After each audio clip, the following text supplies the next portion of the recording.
the main reason that I started this YouTube channel.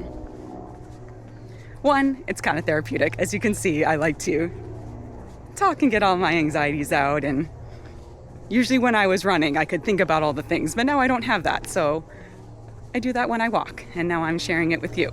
But the real reason is when I was first told that I could have runner's dystonia, quote unquote, if you go and look on the internet, or, someone suggested to me join this Facebook group, because this is what it sounds like you have,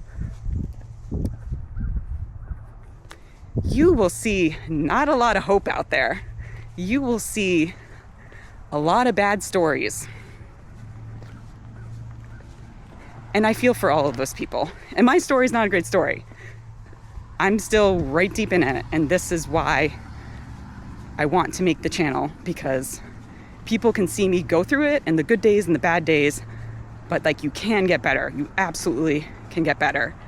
So on those groups, or some messaging boards, people would ask a lot of questions, being like,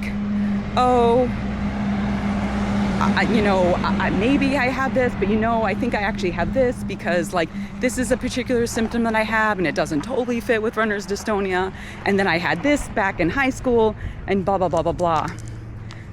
And all of the responses would be like, I'm sorry, you have runner's dystonia. You just need to accept it. It's a very hard diagnosis to accept. And I hated that attitude.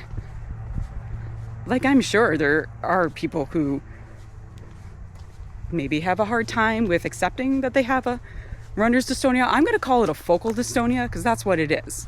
A focal dystonia really just means, it's a particular muscle or two muscles or whatever it is.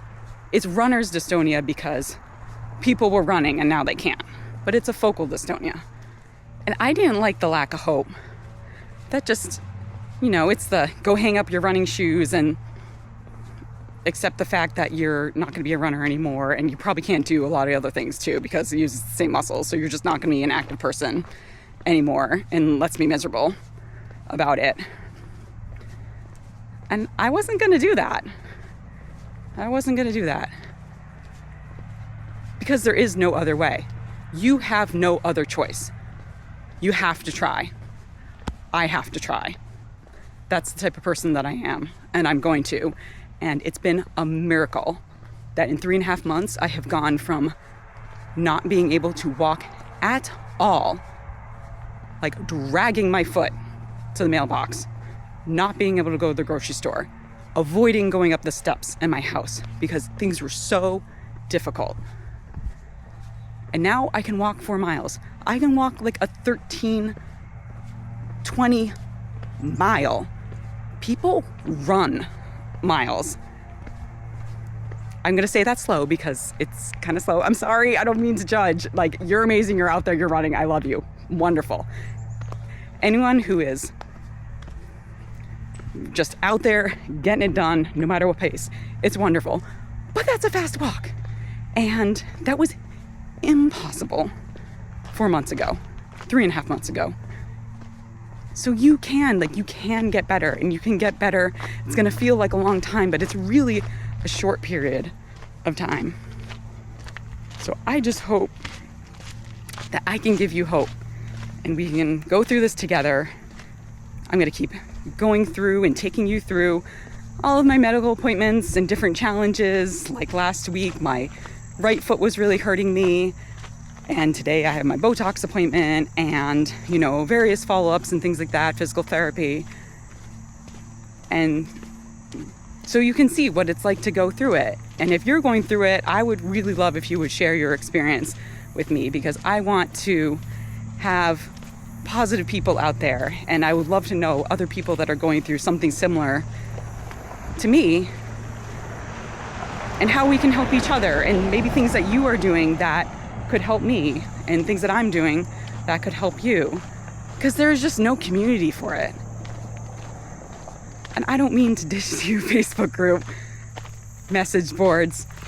That's not a community.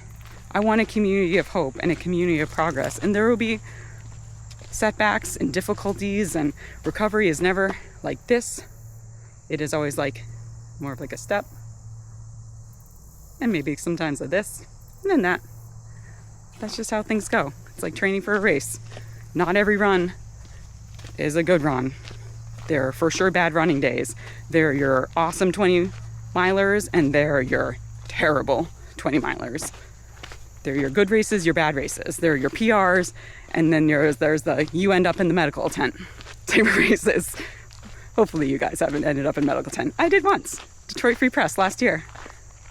I'll talk about it in another video. And we'll go from there. All right, thanks for watching. Bye.